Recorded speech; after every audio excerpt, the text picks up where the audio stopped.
What's up, guys?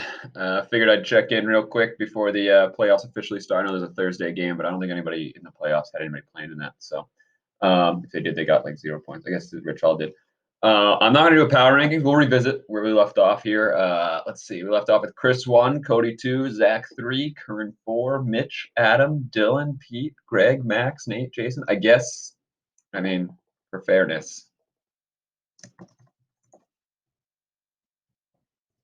got to make sure all our playoff teams are in there.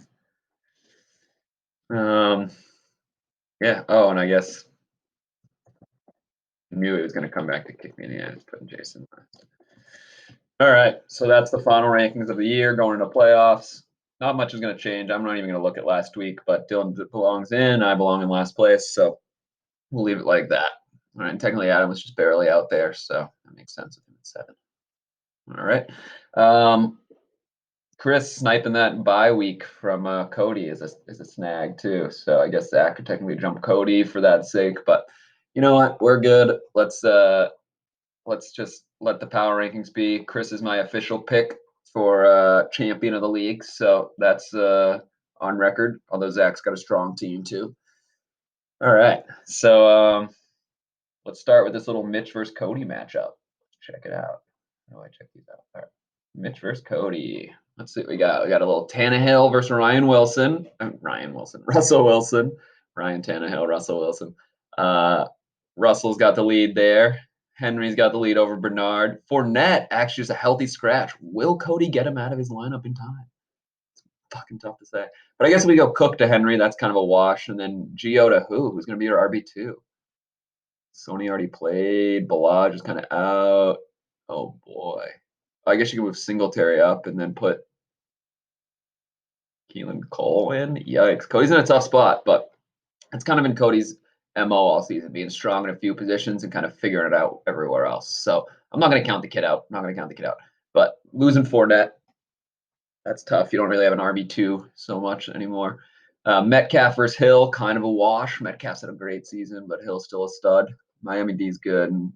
I almost feel like this is one of those games where you play the Jets and you're just so much better than them that you don't even have to like update stat. You just win like I don't know, like 32-10 or something, and it's just like some rushing touchdowns, maybe a return TD, some like tight end catches a fucking touchdown. So my prediction is Metcalf has a very average game.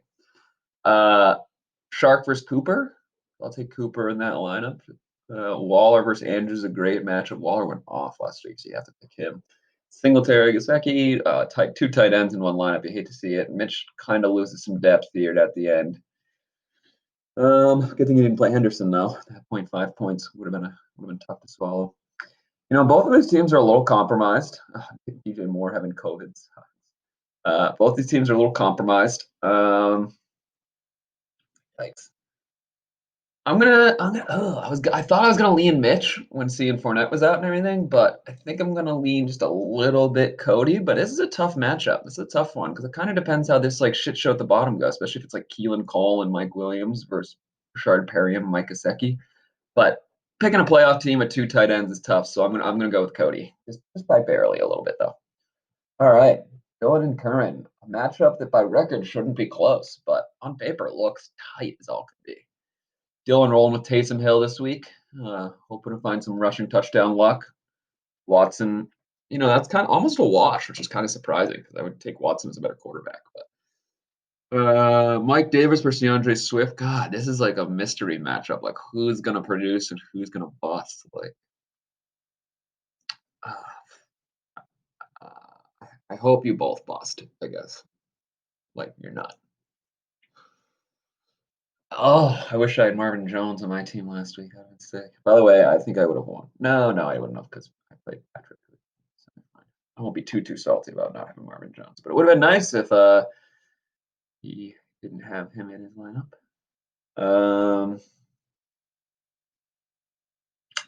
Carson's better than McKissick, but McKissick's been good lately. So I don't know. All those catches and San Francisco isn't forcing. He's a wide receiver too. I didn't realize. Hopkins is better than McLaurin, although Hopkins has kind of been a slow starter recently. God, I have no idea. This is another Fucking, this is a season of attrition with these like double flexes. It's like we get down here and it starts getting messy. Um, yeah, I'm gonna take Dylan with the upset because of the Kelsey advantage, and I think his running backs are a little more predictable. Oops, I could easily be wrong because I think it's another tight match. I mean, it's a 3-point projected difference.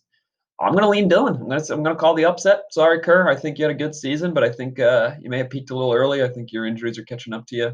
Got a tough decision between Hilaire and Kuti and Gordon. It's like, who the fuck is gonna get you the touchdown this week? It's a shit show. Uh, Shepard, Kirk. Yeah, I mean Dylan's got a tough, a shitty flex two situation too. But getting Mike Davis, proven smart, proven smart. I did the same thing in Dynasty. I think you got him from Mitch too, right? So I think Mitch was ready to give up on Mike Davis, but he's proven still useful. So Mitch might be regretting that a little bit right now. He's starting Bernard and Cook. I mean, Bernard's decent, but down in this flex, yeah, I don't know. I mean, he might still want Mike Davis. I know he got Henderson for him, but not like that 0.5 is helping. And I don't know, McLaurin, Metcalf, kind of a wash. I don't know. I'd like to hear Mitch. I'd like to hear your input. Do you regret your trade? Are you happy with your trade? Would you like to have Mike Davis in there as an RB2 right now rather than Metcalf or what? Let me hear what you got to say. On the back end here, let's see the toilet bowl. Let's see, quick matchup here. Max is projected to beat Adam. How great would it be if Adam had to beat him? He had a great season, and but he always gets somehow in last, even when there's a punishment. The one season he wasn't in last was there wasn't a punishment.